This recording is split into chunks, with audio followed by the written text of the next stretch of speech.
the driveway. That was maybe 50 or 60 feet to her right. The metal door, the one that rolled slowly down from the tracks in the ceiling and guarded the ramp the cars came up, was shut. It shouldn't have been. It was supposed to stay open until 7 p.m. She didn't have the clicker that opened it either. She would have normally, but she hadn't brought her purse. He didn't like her to carry any ID when they met. He didn't want them to be seen together in public, and they always took extra careful precautions. But he didn't want her to have any identifying papers in case anything happened, so she just took to leaving her purse and her wallet at home when she saw him. She could picture her bag sitting on the kitchen counter, and in it was the goddamn clicker. She'd thought about taking it, decided it wasn't important. She wouldn't need it, not before 7, so she left it, her ticket to freedom sitting on the goddamn kitchen counter. But there was still another way out, she realized. Another door that led out to the front of the building. All she had to do was beat him to that door by the driveway, and she could make it up to the street. There'd be people there, someone to help her. There'd be light. But she didn't know if she could make it. She wasn't dressed for running. She had wanted today to be so perfect.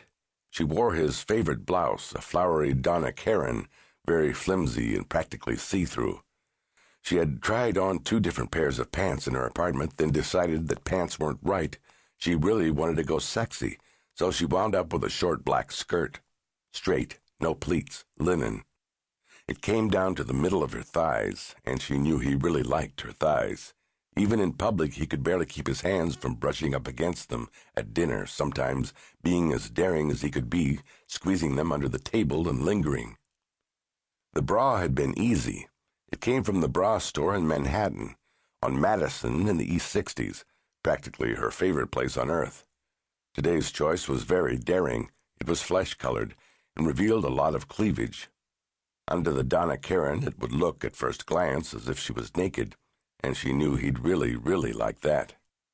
Leaving her apartment, she'd thought about how he'd look at her in mock disapproval, shake his head and say something like, "That should be illegal." She'd look concerned and maybe say, "Do you want me to go home and change?" And of course he'd grab her then, because he couldn't help himself.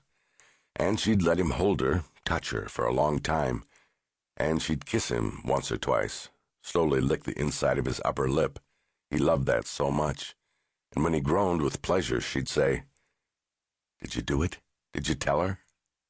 And this time she knew the answer would be yes, because this time she really had something for him. She had some real information. She would show him once and for all that she was not just a piece of fluff or merely the object of his lust.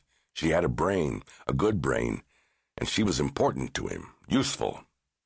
Because this time she could give him what he wanted, something besides the sex. He'd given her a name, Aphrodite, and now she knew what it meant. She could, even in the darkness of the garage, picture his eyes, the way they'd shine when she told him what she'd discovered, and she imagined his voice when she finally heard the words she'd been dying to hear for so many months now. "Yes," I told her. "Yes, we can be together. Yes, I love you. Yes." It was going to be exactly how she dreamed about it. That's why she'd had to get the shoes just right, too, of course. He liked spike heels. All men did. God, men were fools sometimes. It was still the middle of the afternoon, and she didn't want to look like a hooker, but what the hell, she decided to go for it. She wouldn't wear them when he took her to the White House, and he was going to take her to the White House. He'd all but promised. But today wasn't for meeting presidents and senators. Today was supposed to be for something altogether different. So she went for the Jimmy Choo eggshell-colored heels. Why not? They showed her ankles off so perfectly, and that was the best part of her body, she knew. She might be 10 pounds on the plump side, okay, 15, but her ankles were perfect. So that was what she was wearing with her tight skirt, and that was why she was not dressed for running. Her ankles just might get her killed, she thought. Where was Hector? Why hadn't that occurred to her before? He was always in the garage during the day. He complained about it all the time. "Sunny outside, but I'm underground all day long." That's what he constantly said to her. He'd leer at her a little bit, especially when she looked like she did today. He'd leer and complain about being inside.